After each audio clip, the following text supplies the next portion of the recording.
بسم اللہ الحمد للہ والصلاة والسلام علی رسول اللہ۔ السلام علیکم ورحمۃ اللہ وبرکاتہ۔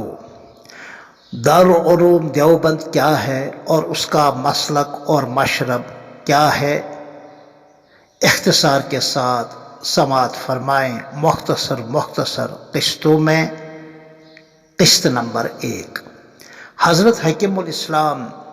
حضرت مولانا قاری محمد طیب صاحب صدیقی رحمۃ اللہ علیہ دارالعلوم دیوبند کے 60 سالہ محتمم ہیں۔ حضرت تھانوی رحمہ اللہ کے خاص خلیفہ اور حضرت علامہ انور شاہ صاحب کشمیری کے خاص شاگرد رہے ہیں۔ اگر ہم یہ کہیں کہ آپ مسلک دیوبند کے ترجمان تھے، بالکل بجا ہے۔ عالمی شہرت یافتہ عالم ربانی تھے، کوئی 200 کتابوں کے مصنف تھے، ادب اور انشاء کے بادشاہ تھے، شعر و شاعری کا فطری ذوق رکھنے والے تھے، ماضی قریب کے تمام اکابر علماء دیوبند کے سروں کے تاج تھے۔ آپ کی آخری تصنیف علماء دیوبند کا دینی مزاج اور ان کا مسلکی مزاج، علماء دیوبند کا دینی رخ اور ان کا مسلکی مزاج ایک شاہکار تصنیف ہے، جس کے حضرت شیخ الاسلام حضرت علامہ مولانا و مفتی محمد تقی عثمانی دامت برکاتہم نے زبردست پذیرائی کی ہے، اور نئے ایڈیشن میں اس پر ایک جامع مقدمہ بھی تحریر فرمایا ہے، اور اس کتاب کو داخل نصاب کرانے کی تاکید کی ہے۔ بہرحال یہ حضرت قاری صاحب کا مختصر حلیہ تھا اور آپ کی شان تھی۔ آپ نے ارشاد فرمایا ہے کہ دارالعلوم دیوبند اہم صفات کا ایک حسین ترین گلدستہ ہے۔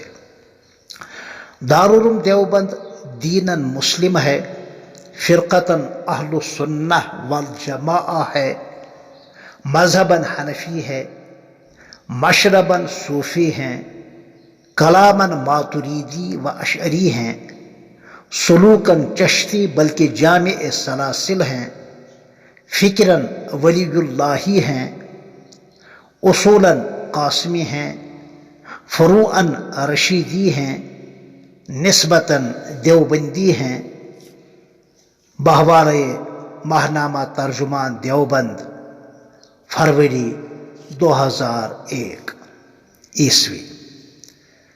ایک اور موقع پر اپنی کتاب علماء دیوبند کا دینی رخ اور ان کا مسلکی مزاج میں فرماتے ہیں کہ علماء دیوبند صرف دارالعلوم دیوبند کے اکابر و فضلاء ہی کا نام نہیں ہے، بلکہ وہ تمام علماء مراد ہیں جن کا ذہن و فکر مجدد الف ثانی شیخ احمد سرہندی فاروقی رحمۃ اللہ علیہ کی فکر اور نظر سے چل کر حضرت امام شاہ ولی اللہ محدث دہلوی کی حکمت سے جڑا ہوا ہو،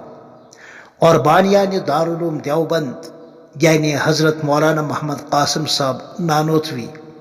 حضرت مولانا رشید احمد صاحب گنگوہی، حضرت مولانا محمد یعقوب صاحب نانوتوی رحمۃ اللہ علیہ اجمعین کے ذوق اور مشرب سے